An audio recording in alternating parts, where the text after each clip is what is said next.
നമുക്ക് ആത്മവിശ്വമാതാവിൻ്റെ ഒരു സാക്ഷ്യം കേൾക്കാനുണ്ട്. കേൾക്കാം. ഈശോമിശിഹായ്ക്ക് സ്തുതിയായിരിക്കട്ടെ. എൻ്റെ പേര് ധന്യ. ഞാൻ ആത്മാഭിഷേക മാതാവിനോട് പ്രാർത്ഥിച്ച് കിട്ടിയ ഒരു അനുഗ്രഹമാണ് ഇവിടെ സാക്ഷ്യപ്പെടുത്തുന്നത്. വളരെ നിസ്സാരമെന്ന് കേൾക്കുന്നവർക്ക് തോന്നിയേക്കാമെങ്കിലും എനിക്കതൊരു വലിയ അത്ഭുതമായിട്ടാണ് അപ്പോൾ തോന്നിയത്. അതുകൊണ്ടാണ് ഞാനിവിടെ സാക്ഷ്യപ്പെടുത്താമെന്ന് വിചാരിക്കുന്നത്. ഒരു 6 മാസത്തോളമായിട്ട് എൻ്റെ വായിൽ ഗംസിനും പല്ലിനും വളരെ ബുദ്ധിമുട്ടുകളായിരുന്നു. സെൻസിറ്റിവിറ്റി, ജിഞ്ചിവൈറ്റിസ്, അങ്ങനെ പല പ്രശ്നങ്ങളായിട്ട് ഞാൻ വളരെ ബുദ്ധിമുട്ടിയിരുന്നു. ഡെന്റിസ്റ്റുമാരെ മാറി മാറി കണ്ടു, പല മെഡിസിൻസും എടുത്തു. പക്ഷേ ആ ഒരു സമയം കുറയും എന്നല്ലാതെ ആ മെഡിസിൻസ് നിർത്തിയ ഉടനെ വീണ്ടും വായിൽ വല്ലാത്ത ബുദ്ധിമുട്ട് ഫീൽ ചെയ്യുമായിരുന്നു.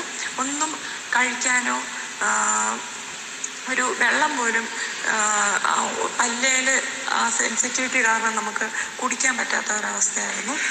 അപ്പോൾ ഞാൻ വളരെ ലിക്വിഡായിട്ട് സോഫ്റ്റായിട്ടുള്ള ഫുഡുകൾ മാത്രമാണ് കഴിച്ചുകൊണ്ടിരുന്നത്. ഒരു 6 മാസമായിട്ട് ഈ ബുദ്ധിമുട്ട് എന്നെ വളരെ ബുദ്ധിമുട്ടിച്ചെങ്കിലും പക്ഷേ ഞാൻ കർത്താവിനോട് അതങ്ങനെ മാറ്റിത്തരണമെന്ന് പറഞ്ഞ് മുട്ടിപ്പായിട്ട് പ്രാർത്ഥിക്കുകയോ അങ്ങനെ ഒന്നും ചെയ്തിട്ടുണ്ടായിരുന്നില്ല. എന്നും പ്രാർത്ഥിക്കും, പക്ഷേ ഇതൊരു നിയോഗമായിട്ട് വെച്ചൊന്നും പ്രാർത്ഥിച്ചിരുന്നില്ല. അപ്പം അങ്ങനെ ഇരിക്കുമ്പോഴാണ് ഞങ്ങളുടെ സൺഡേ സ്കൂളിലുള്ള മിസ്സ് ഞങ്ങൾക്ക് ഈ ആത്മാഭിഷേക മാതാവിൻ്റെ പ്രാർത്ഥന മുടങ്ങാതെ ദിവസവും 7 തവണ ചൊല്ലണം എന്ന് പറഞ്ഞ് തന്നത്. ആ പ്രാർത്ഥന ചൊല്ലി തുടങ്ങിയപ്പോഴും ഞാൻ ഇതൊരു നിയോഗമോ ആഗ്രഹമോ ആയിട്ട് മാതാവിൻ്റെ അടുത്ത് പറഞ്ഞിട്ടുണ്ടായിരുന്നില്ല.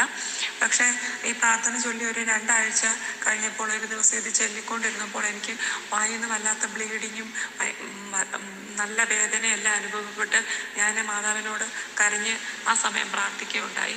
അതിൻ്റെ ഫലമായിട്ട് എനിക്ക് ആ പ്രാർത്ഥന കഴിഞ്ഞ ഉടനെ എൻ്റെ വായിൽ ഒരു സൈഡിൽ നിന്നൊരു ഗംസിൻ്റെ ഒരു പോർഷൻ ആവുമെന്ന് എനിക്കറിയില്ല, ഒരു റബ്ബർ പോലെ ഒരു ഭാഗം വായിൽ വന്ന് ഞാനപ്പോൾ പെട്ടെന്ന് അത് വായിൽ നിന്നെടുത്ത് നോക്കിയത് എന്താണെന്ന് എനിക്ക് മനസ്സിലാവുന്നുണ്ടായിരുന്നില്ല. അപ്പോൾ വായിൽ വല്ലാണ്ട് ബ്ലീഡിങ്ങുമായി.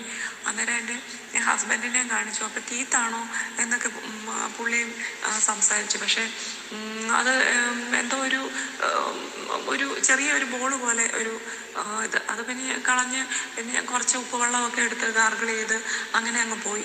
പക്ഷേ എനിക്ക് അതിന് ശേഷം പിറ്റേ ദിവസം മുതൽ എനിക്ക് എന്ത് ആഹാരം കഴിക്കുമ്പോഴും ആ ഒരു ബ്ലീഡിങ്ങിൻ്റെ പ്രശ്നമോ ജിഞ്ചിവൈറ്റിസോ ഒന്നും ഉണ്ടായിട്ടില്ല. ഇപ്പോൾ ഒരു 2 ആഴ്ചയോളമായി എനിക്ക് വായിലിപ്പം അങ്ങനെ കാര്യമായ പ്രശ്നങ്ങളൊന്നുമില്ല. എല്ലാം കഴിക്കാൻ പറ്റുന്നുണ്ട്.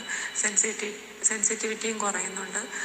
എനിക്ക് ഹാർഡായിട്ടുള്ള ആഹാരങ്ങളും കഴിക്കുമ്പം വലിയ ബുദ്ധിമുട്ടുകളൊന്നും ഫീൽ ചെയ്യുന്നില്ല. അതെനിക്ക് ഒരു മാതാവിൻ്റെ ഒരിടപെടൽ തന്നെയായിട്ടാണ് എനിക്ക് ആ സമയം ഫീൽ ചെയ്തത്. അതുകൊണ്ടാണ് ഞാനിവിടെ സാക്ഷ്യം പറയുന്നത്.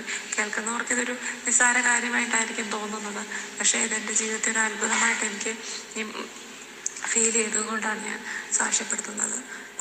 മാതാവിന് യേശു വഴിയായിട്ട് എൻ്റെ അസുഖമായിട്ട് തന്ന മാതാവിന് കോടാനുകോടാനും നന്ദി പറയുന്നു.